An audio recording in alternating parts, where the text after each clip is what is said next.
జై అందరికీ బాబా. జై బాబా. ఈరోజు సమావేశాన్ని ఆరంభం చేసే ముందు నమో మెహర్ బాబా గీతాన్ని శ్రీనివాసరావు గారు పాడవలసిందిగా కోరుతున్నానండి. జై బాబా అండి. జై బాబా అండి మేడం. అవతార్ మెహర్ బాబాకి జ్యోతి మేడం గారు జై బాబా.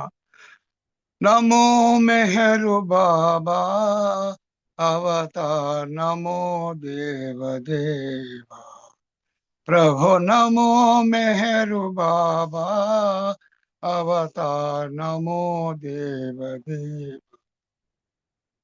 అపార దివ్య కృపా సాగర సకల చరాచర జగదోద్ధార ప్రభు నమో మెహరు బాబా అవతార్ నమో దేవ దేవా జోహారులివి శ్రీ మెహరు బాబా మహిని జనించిన మానవ రూపా జోహారులివి శ్రీ మెహరు బాబా మహిని జనించిన మానవ రూప ఇహ పరానంద జీవనమీవ ఇహ పరానంద జీవనమీవ భవభయ భంజన పరమ పావన భవభయ భంజన పరమ పావన ప్రభు నమో మెహరు బాబా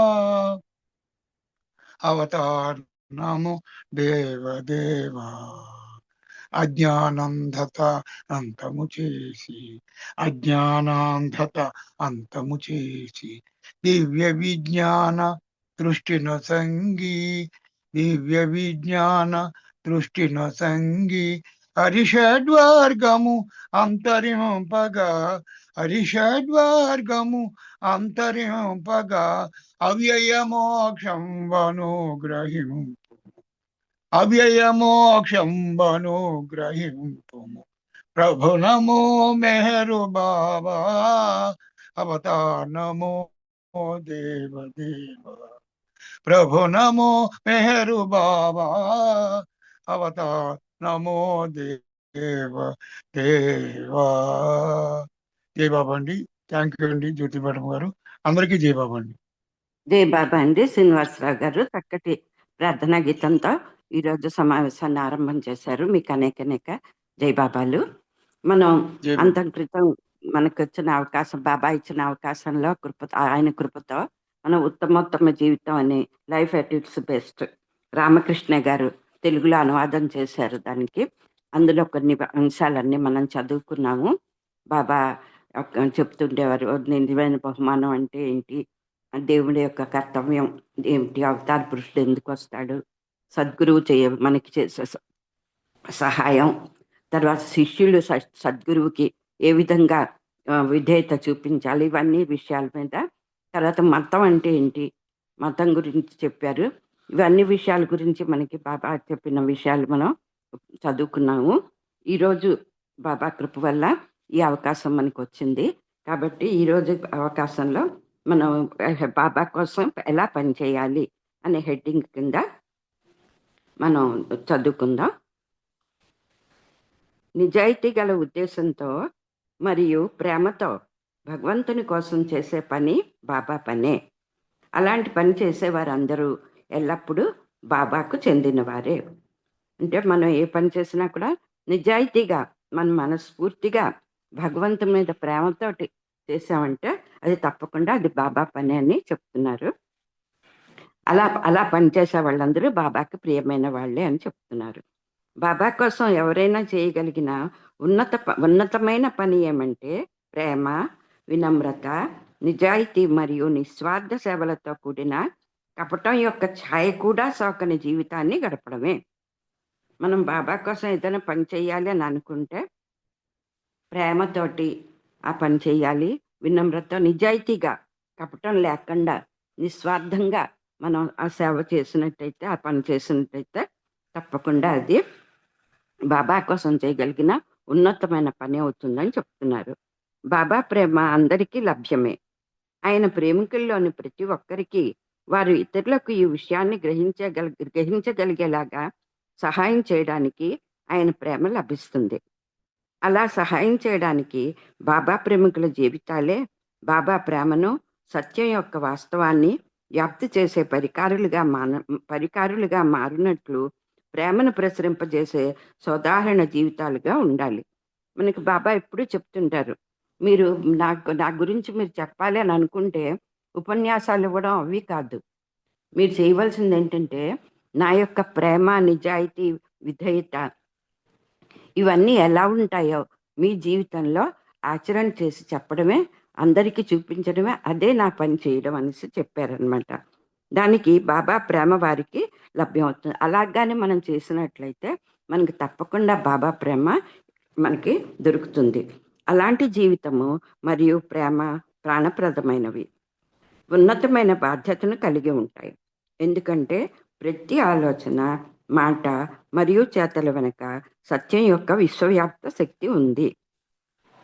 ఇలాంటి జీవితాన్ని మనం జీవించామంటే మన జీవితమే ఒక ఉదాహరణగా అందరికీ అవుతుంది.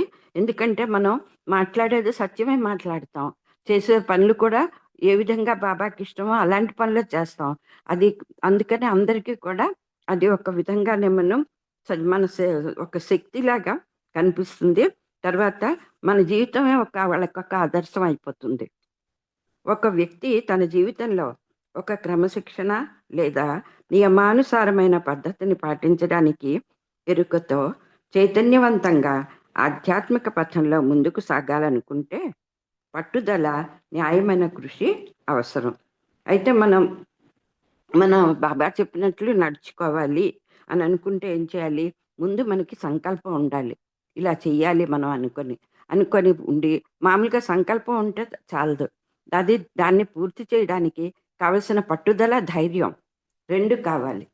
ఒక బాబా పని చెయ్యాలనుకుంటే మనం ఇలా చెయ్యాలి, తప్పకుండా బాబా చెప్పినట్లు చెయ్యాలి అని ఒక పట్టుదల మనం పట్టుకుని, ఒక సంకల్పం తీసుకొని, దానికి మామూలుగా సంకల్పం తీసుకుని వదిలేస్తే లాభం లేదు. దానికి ఎంతవరకు కృషి చేయాలో అంతవరకు మనం కృషి చేస్తేనే అప్పుడు దానికి ఫలితం వస్తుంది.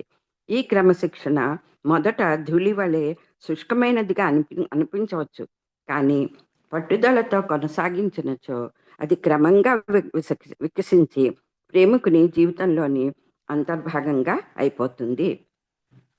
మనం ఇలాంటి క్రమశిక్షణ అంటే, ఈ క్రమశిక్షణ ఏంటంటే కంటిన్యూ చేయాలన్నమాట.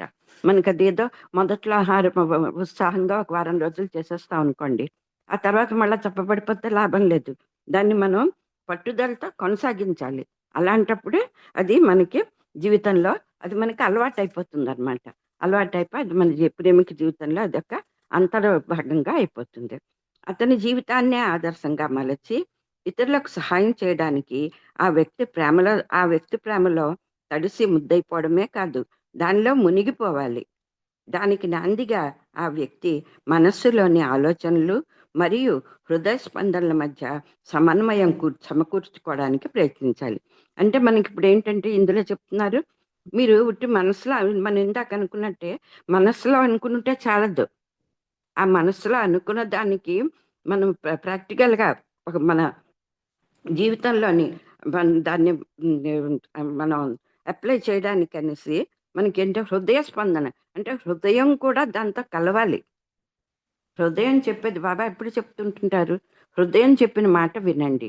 ఎందుకంటే హృదయం మనల్ని సరి అయిన రాస్తాల్లో తీసుకెళ్తుంది. అంతేగాని మనస్సు ఏంటంటే ఇప్పుడు వెంటనే ఒక నిశ్చయం తీసేసుకుంటాం, తర్వాత కొంచెంసేపు పోన్లేదు, అది చేయకపోతే పర్వాలేదు, అది ఎక్కడ మనం చేయగలం అనే ఒక రకమైన నిరాశని మనకి కలిగించేస్తుంది. కాబట్టి మనస్సు మాట వినకుండా హృదయం మాట వినండి.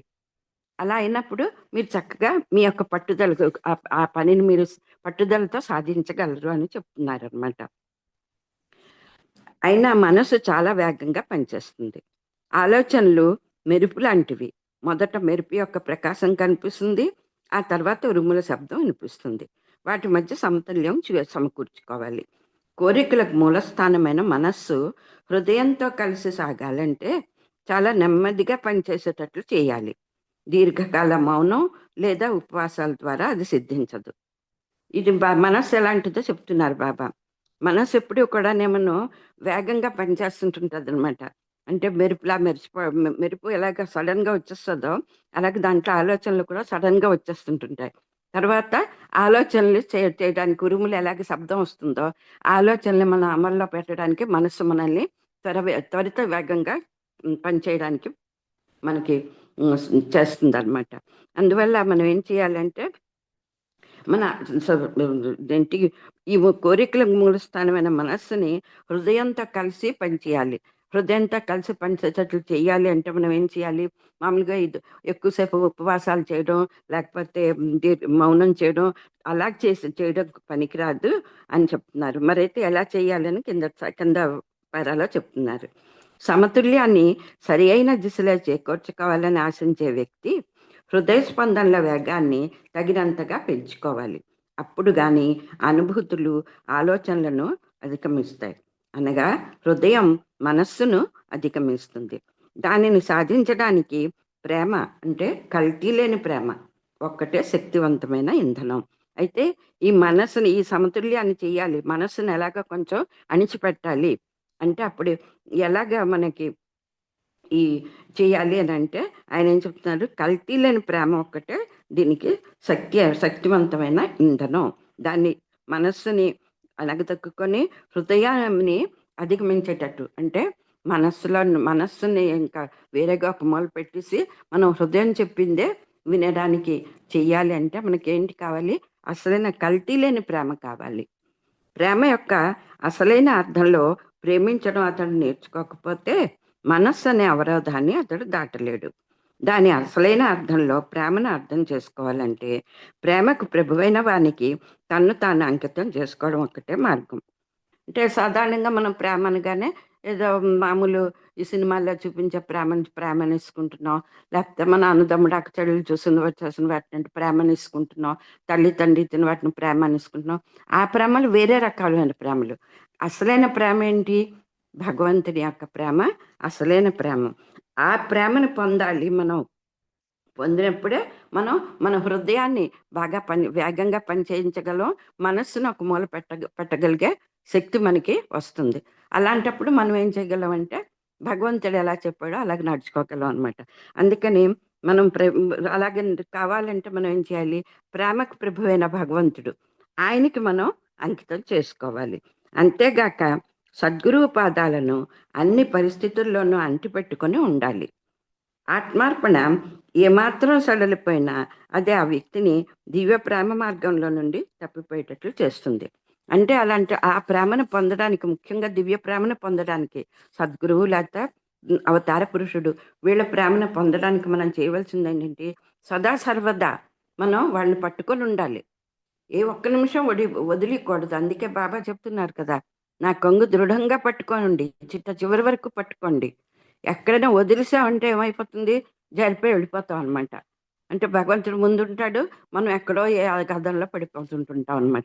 అందుకని అలాగా మనకి ఆ ప్రేమ మనకి అలవాటు అవ్వాలి, మనకి తెలియాలి. ఆ ప్రేమ యొక్క దివ్య ప్రేమని మనం పొందాలి అని అంటే 24 గంటలు అంటే ప్రతి క్షణం ప్రతి గడియ కూడా మనం ఆయన యొక్క కొంగు గట్టిగా పట్టుకోవాలి. అంటే ఆయన యొక్క ఆయన యొక్క అంటే ఆయననే చెప్పినట్లు నడుచుకుని ఆయన ఎప్పుడూ కూడా ఆయన చెప్పిన ప్రేమ మార్గంలోనే నడవడానికి ప్రయత్నిస్తేనే మనం ఆయన కొంగు పట్టుకున్నట్టు అనమాట. ఒక వ్యక్తి తన నిత్య జీవితంలో క్రమశిక్షణగా ఉపవసించడం, మౌనం పాటించడం మంచిదే. కానీ ఒక సద్గురువుకు పూర్ణ విధేయుడై అన్ని విషయాలలో ఆయన చెప్పినట్లు చేస్తున్న వ్యక్తి తన మనస్సునే మౌనంగా ఉంచి ఉపవసింపచేస్తే అతనికి ఆ సాధారణ ఉపవాసం మరియు మౌనం నిరర్ధకాలు. ఇప్పుడు మామూలుగా మనం బాబా చెప్పడం లేదు ఏంటంటే కొంచెం మౌనం కొంత అంటే మనం కొంచెం ప్రాక్టీస్ చేస్తుంటాం కదా మన మన నిత్య జీవితాల్లో. కొంచెం ఉపవాసం చేయడం అని, ఫలానా మంచి రోజుల్లో ఉపవాసం చేయడం అని, కొంచెం మౌనం. నిన్ననే మౌని అమావాస్య వెళ్ళిపోయింది, ఆ రోజు చాలా మంది మౌనంగా ఉంటారు. ఇలాంటివన్నీ మనం ఏంటంటే మన పూర్వజులు చెప్పినట్టు మనం అవి చేస్తాం, అది మంచిదే. కానీ దానివల్ల మనం ఏం చేస్తామంటే దానికంటే మంచిది ఏంటంటే బాబా చెప్పారు, మన సద్గురువు గాని అవతారిని గాని పట్టుకున్నట్టయితే ఆయన చెప్పినట్లు చేసినట్లయితే అప్పుడు మన మనస్సు మౌనంగా అయిపోతుంది. ఆయన యొక్క ప్రేమ వల్ల, ఆయన యొక్క కృప వల్ల మన మనస్సుని మన మనస్సుని మౌనంగా ఉంచగలిగే శక్తి మనకొస్తది. అంటే మనస్సు చెప్పిన చెడు ఆలోచనలు ఎళ్ళకుండా మంచి ఆలోచనలు చేయడం దానికి వస్తుంది. అలాంటప్పుడు మనకి ఈ సాధారణ ఉపవాసం, మౌనం అవి అంత చేయవలసిన పని లేదు. అలా అని మానేయమనలేదు బాబా. కానీ వాటికంటే ఈ సద్గురువుని గాని, అవతార్‌ని గాని పట్టుకున్నట్టయితే మనకి ఎక్కువ ప్రయోజనం ఉంటుంది అని చెప్తున్నారనమాట. ఎల్లప్పుడూ బాబా ప్రేమికులను నడిపించడానికి, వారికి సహాయపడడానికి వారిపైన బాబా ప్రేమ ఉంటుంది. మరి వారేం చేయాలి? వారు ఆయన ఎడల వారికి గల ప్రేమను అన్ని ఆలోచనలలో, మాటలలో, చేతలలో ఆయనను వారి నిత్య సహచరునిగా చేసుకొని ప్రకాశింపజేస్తూ ప్రపంచంలో అవసరమైన అన్ని బాధ్యతలను, చేయవలసిన పనులను వాటికి వాస్తవంగా సత్యం యొక్క పరిధిలో ఎలాంటి ఆధారం లేకపోయినా నిర్వర్తించాలి. బాబా ఏం చెప్తున్నారు? ఎప్పుడూ కూడా బాబా ప్రేమికులను నడిపించడానికి ఆయన ప్రేమ ఎప్పుడు మనకి తోటి ఇస్తదనమాట. మనతోటి ఉంటుంది. అయితే మనం ఏం చెయ్యాలి? బాబా ప్రేమ ఎప్పుడు మన మీద ఉంటూనే ఉంటుంది. వీడేమనో అమాయకుడు, లేకపోతే వీడేమనో చాలా మంచివాడు, లేకపోతే వీడు పాపుడు, వీడు పుణ్యాత్ముడు అలా అని ఉండదు బాబాకి. బాబా భగవంతుడు. ఆయన కరుణా సముద్రుడు కాబట్టి ఆయన ప్రేమ అందరి మీద సమానంగానే ఉంటుంది. కానీ ఆ ప్రేమని మనం ఎలా పొందాలి? మనం ఏం చేస్తే పొందగలం? అంటే అన్నీ మనం చేసిన చెప్తుంటుంటారు కదా! మనం పరవర్దిగారి ప్రార్థనలో, తర్వాత పాశ్చాత్తాప ప్రార్థనలో మనం చదువుతుంటాం. మన మాటల్లో గాని, చేతల్లో గాని ఏమైనా తప్పులు చేస్తే క్షమించండి అనుకోని.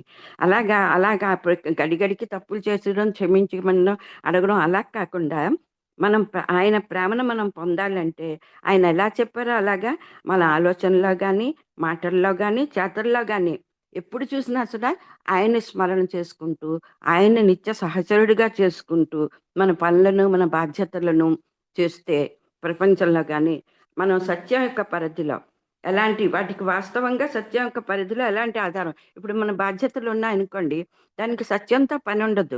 మన బాధ్యతలు వేరేగుంటాయి. మన ఒక యజమాని ఉన్నాడంటే వాడి ఫ్యామిలీని, వాళ్ళ పిల్లల్ని బాగా పెంచి పెద్ద చేయడం, వాళ్ళని ఒక మంచి పౌరులుగా సరిదిద్దడం అవన్నీ ఆయన యొక్క కర్తవ్యం. దానికి సత్యం వల్ల దానికి ఇదేం లేదనమాట. దాంట్లో ఎలాంటి ఆధారం ఇలా చేస్తున్నాం కదా! మేము సత్యమే చేస్తున్నాం అలాగేం లేదు. కానీ మన బాధ్యతలు మనం నిర్వర్తించాలి. అదే బాబా చెప్తున్నారు. మీ బాధ్యతలు మీరు నిర్వర్తించండి.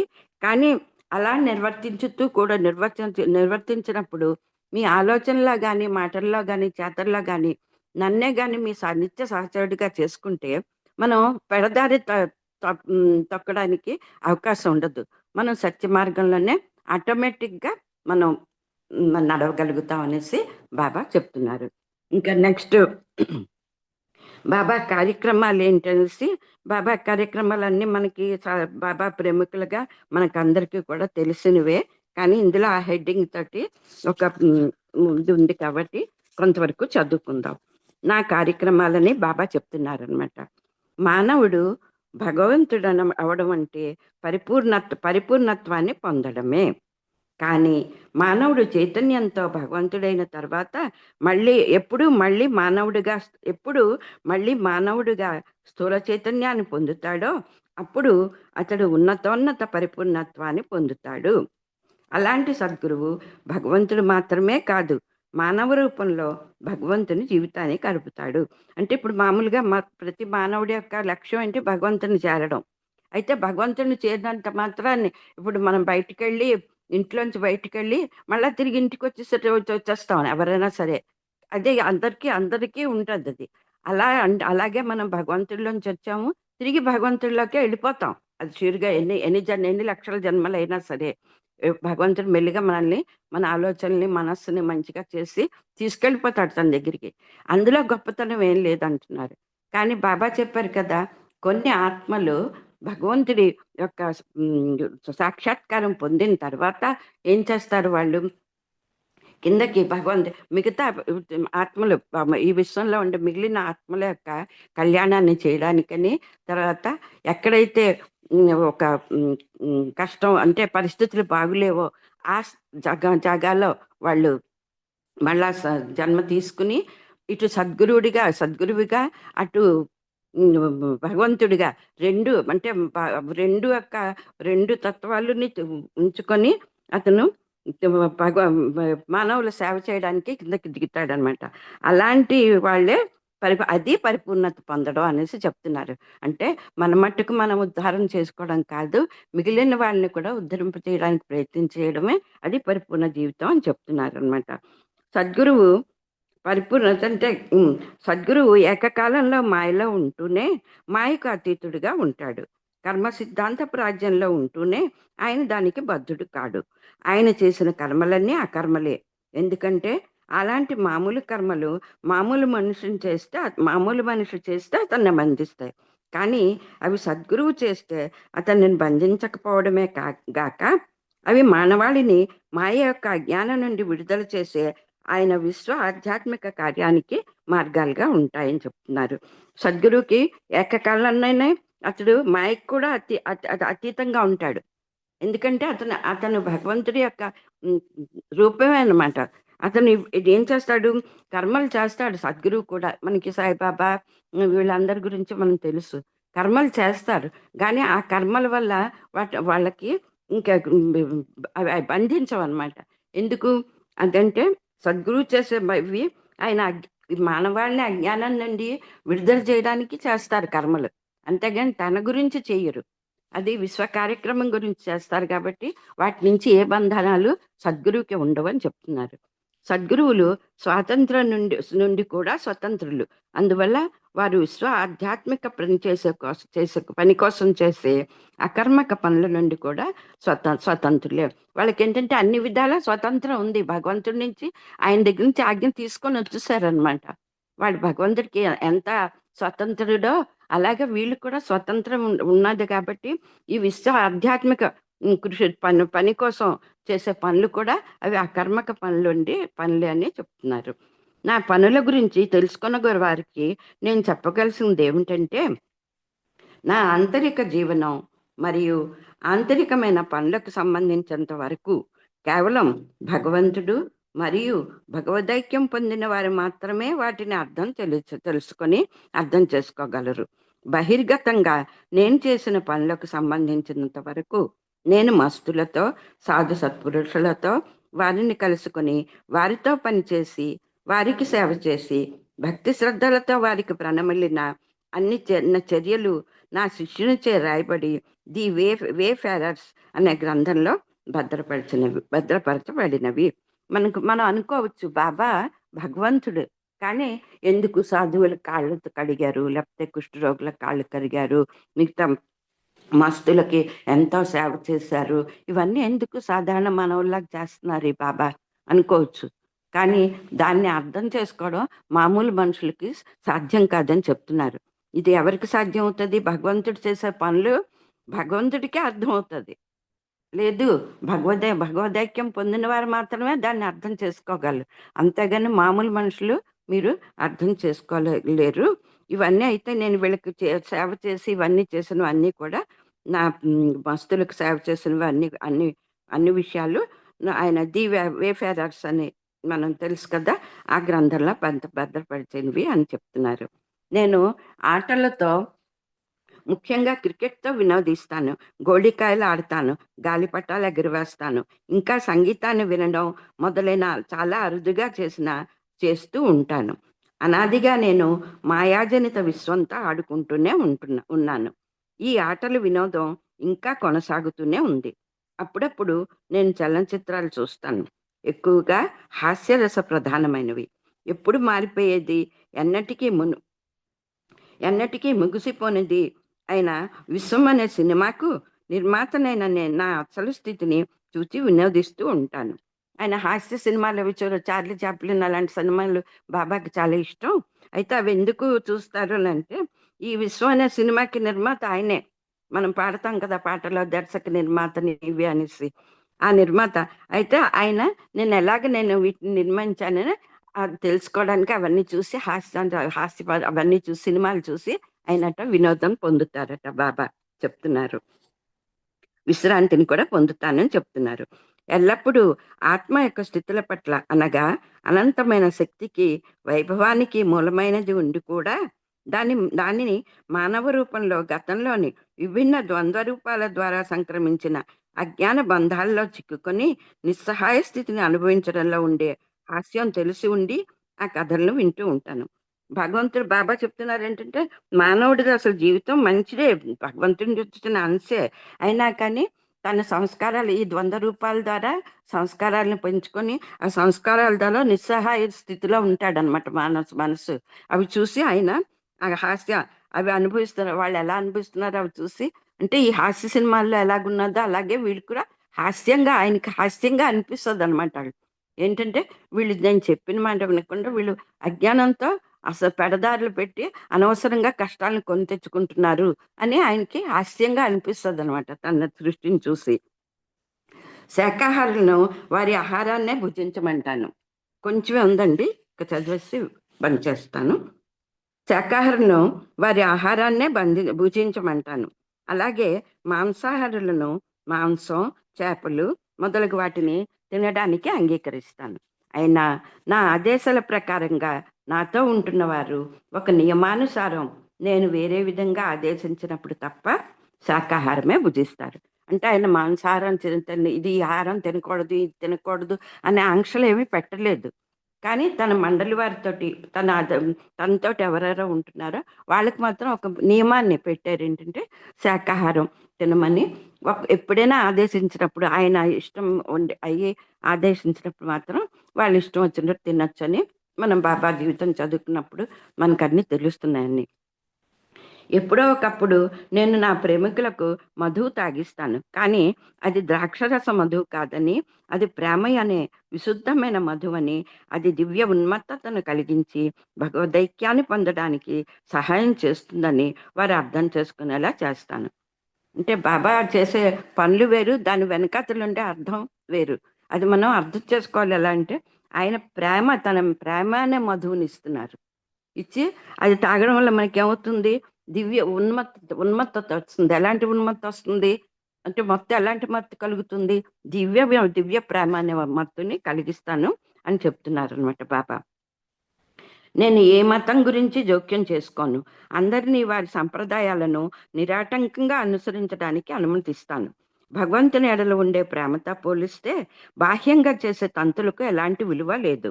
భగవంతుని యందుండే ప్రేమికులు బాహ్యమైన కర్మకాండాలను ఆచరిస్తున్నారా లేదా అనే దానితో నిమిత్తం లేకుండా సహజంగా మరియు స్వతసిద్ధంగా వారిలో స్వార్థరాహిత్యాన్ని, మనోనిగ్రహాన్ని మరియు అహంకార నాశనాన్ని కలుగు చేస్తుంది. అయితే బాబా ఇందులో ఏం చెప్తున్నారంటే, ఈ మతం మంచిది కాదు, ఆ మతం మంచిది కాదు అని ఏ మతం గురించి నేను చెప్పడం లేదు. అన్ని మతాలు మంచివే. కానీ మనం ఏం చేస్తామంటే ఆ సంప్రదాయాల్ని మనం ఫాలో అవ్వచ్చు. మన మతం చెప్పిన సంప్రదాయాలను ఫాలో అవ్వచ్చు. కానీ అది కర్మకాండలుగా చేయకూడదు అనమాట. కర్మకాండలుగా ఒక తంతులాగా ఏదో చెప్పారు కదా అని చేసేయడం కాదు. మనస్ఫూర్తిగా అది చేసి భగవంతుడి మీద ప్రేమ పెట్టుకొని మనం ఒక పూజ చేసాం అనుకోండి, భగవంతుడి మీద ప్రేమగా పూజ చెయ్యాలి. అంతేగాని ఏదో ఆ పువ్వులు వేసేసాం, అక్షింతలు వేస్తాం, ఇంకా టైం అయిపోతుంది, హారతి ఇచ్చేద్దాం, ఇలాగా మనస్సు అటు ఇటు పెట్టేసుకొని చేస్తే అది పూజ కాదు. దానివల్ల మీకు ఏ రకమైన ఏంటి మీకు ఏ రకమైన హెల్ప్ ఉండదు దానివల్ల. మీకు అందువల్ల మనం ఎప్పుడు ఏం చేయాలి? భగవంతుడి మీద ప్రేమ ఉండాలి. ఆ ప్రేమ ఉంటే ఆ ప్రేమతో చేస్తే భగవంతుడు అనుకుంటారు బాబా, మీకు ఆటోమేటిక్గా ఆయన మనకి స్వార్థరాహిత్యాన్ని, మనోనిగ్రహాన్ని, అహంకార నాశనాన్ని మనకి ప్రసాదిస్తారు. అప్పుడప్పుడు నేను ప్రజలకు దర్శనమిచ్చి ప్రేమ ప్రసాదాన్ని పంచిస్తాను. వారిలోని ప్రతి వ్యక్తి వారి వారి గ్రహణ శక్తిని అనుసరించి స్త్రీలు కానీ పురుషులు కానీ దాని లాభం పొందుతారు.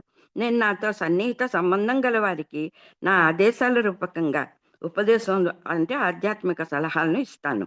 సద్గురువులు ఒక కటాక్ష వీక్షణంతో, లేక స్పర్శతో, లేక ఒకే ఒక దివ్య సంకల్పంతో దివ్య జ్ఞానాన్ని ఇవ్వగలరు. దివ్య ప్రేమను అనుగ్రహించగలరు. మరియు భగవదైక్యం అనే కృపను వర్ణింపజేయగలరు అని చెప్తున్నారు బాబా. బాబా ప్రజలకు దర్శనం ఇచ్చినప్పుడు నేను అందరికీ కూడా ప్రేమ ప్రసాదాన్ని ఈక్వల్గానే పంచడానికి నేను రెడీగా ఉన్నాను. కానీ ఇప్పుడు మనం అంటే స్త్రీలు అవనండి, పురుషులు అవనండి, పిల్లలు అవనండి, పెద్దవాళ్ళు అవనండి, ఎవరికైనా సరే సమానంగా నేను ఇవ్వడానికి నేను అక్కడ రెడీగా కూర్చున్నాను. కానీ మీరు బాబా చెప్తుంటుంటారు కదా, మీరు గ్లాస్ తెచ్చుకుంటే గ్లాస్ తోటే మీ ప్రేమను తీసుకెళ్ళగలరు. ఒక పెద్ద పెద్ద బిందె తెచ్చుకుంటే బిందెతోటి, అంటే గ్లాసు బిందె ఎందుకు చెప్తున్నానంటే ఆ రకమైన ఇది మీకు మీలో ఉండాలి. నా ప్రేమను తీసుకునే శక్తి మీలో ఉండాలి. గ్లాసులో పెట్టేంత శక్తి ఉంటే అంతే తీసుకుంటారు. లేకపోతే బిందెలో పెట్టే శక్తి ఉంటే అంతే తీసుకుంటారు. లేక ఇంకా పెద్ద శక్తి, ఇంకెక్కువ శక్తి ఉంటే ఇంకా అంత శక్తిగా నా ప్రేమను మీరు పొందగలరు అని చెప్తున్నారు. తర్వాత సద్గురువు గాని అనుకుంటే, అంటే మన యొక్క ఆ ఆత్మ నిజంగా వాడు దానికి సరైన వాడా అని అనుకుంటే, సరైన ఆత్మ అనుకుంటే ఆయనకు ఒక్క కటాక్ష వీక్షణం అంటే ఒక్కసారి ఇలా చూసి వాడికి దివ్య భగవద్వాక్యం అనే కృపని ఇస్తారు అని చెప్తున్నారు అనమాట. ఆరంభమే లేని ఆది నుండి, అంటే మనం ఏంటంటే మన మన ఆత్మని దానికి మనం సంసిద్ధం చేసుకోవాలన్నమాట. భగవంతుని కానీ ఒక సద్గురువుని కానీ చేసినప్పుడు మన ఆత్మ అంత సంసిద్ధంగా ఉంటే అప్పుడు అతను మనకి భగవత్ ఐక్యం అనే కృపని మనకి ఇవ్వగలరు. ఆరంభమే లేని అది నుండి నేటి వరకు నేను ఏదో అదే అయి ఉన్నాను. పొగడతలతో కానీ విశ్వాత్మకైన వ్యతిరేకతతో కానీ సంబంధం లేకుండా అంతంలోని అంతం వరకు నేను అలాగే ఉంటాను. నేను ఆరంభంలో ఎలా ఉన్నానో చివరి వరకు అలాగే ఉంటాను. నన్ను పొగిడినా నేను దేవుణ్ణే, నేను పొగిడినా నేను భగవంతుణ్ణే, నన్ను తిట్టినా నేను భగవంతుణ్ణే. బాబా చెప్తున్నారు కదా, చాలా మంది నాకు ఎగనెస్ట్ గా పనులు చేస్తుండేవారు, నాకు ఎగనెస్ట్ గా అన్ని ఏంటి అంతా నా ఎగనెస్ట్ గా మీ వార్తలు అవి అందరికి అందచేస్తుండేవారు. కానీ వాళ్ళు కూడా నాకు హెల్ప్ చేస్తున్నట్టే లెక్క. ఎందుకంటే అలా విని వీడు ఎలా అంటాడు, ఇతను బాబా కపటం ఇది అని అన్నాడు అనుకోండి, ఎలాగుందో చూద్దామని వచ్చిన వాళ్ళు కూడా కొంతమంది బాబా యొక్క దీనివల్ల వాళ్ళ యొక్క బాబాని తెలుసుకుని బాబా భక్తులుగా మారిన ఉదంతాలు మనం చాలా తెలుసుకుని ఉన్నాం. కాబట్టి బాబా అన్నారు, ఆదిలో నేను ఎలా ఉన్నానో అంతం వరకు అలాగే ఉంటాను. ఒకళ్ళ పగడతలతో పని లేదు, ఒకళ్ళ విమర్శలతో నేను తక్కువ అయిపోను అని చెప్తున్నారు అనమాట. ఇంతతోటి ఇది ఆగిపోయిందండి. ఇంకోటి నెక్స్ట్ దివ్యానందం మానవుల బాధ అని ఉంది. మనకి మళ్ళీ ఇంకెప్పుడైనా అవకాశం వచ్చినప్పుడు మనం చదువుకుందాం. ఇందులో ఏమైనా త్రుటి ఉంటే బాబా నన్ను క్షమించగలరు, మీరు అందరూ క్షమించగలరుగా ప్రార్థిస్తున్నాను. ఇప్పుడు హారతిని సులోచన గారు పాడవలసిందిగా కోరుతున్నాను. జై బాబా అండి సులోచన గారు. జై బాబా అండి సులోచన గారు. జై బాబా అండి, జై బాబా అండి. జ్యోతి గారు హారతి పాడండి బాబాకి. జై బాబా అండి. అవతార్ మెహర్ బాబా की జై. దేవాదిదేవా ప్రేమ స్వభావ ప్రభో మెహర్ బాబా ప్రియతమా మనసు హారతి దే, ప్రియతమా మనసు హారతి దే. ప్రేమ జ్యోతి మా హృది వెలగించు, కామ క్రోధముల మది తొలగించు. దామను వీడక నిన్ను ప్రేమించు, దామను వీడక నిన్ను ప్రేమించు. మము కరుణించవయా ప్రియతమా మనసు హారతి దే, ప్రియతమా మనసు హారతి దే. మీ దివ్య నామమే మదిని స్మరించు, నీ దివ్య రూపమే హృది తిలకించు. నీ దివ్య పదములే ఆరాధించు, నీ దివ్య పదములే ఆరాధించు. మము కరుణించవయా ప్రియతమా మనసు హారతి దే, ప్రియతమా మనసు హారతిదే అహంకారము హారతి కాగా అహంకారము హారతి కాగా ఇహమే పరమై ప్రకాశించగా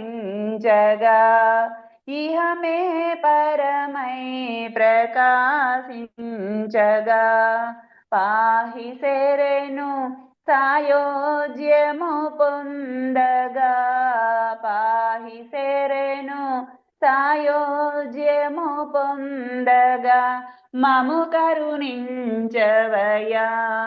ప్రియతమా మనసు హారతిదే ప్రియతమా మనసు హారతిదే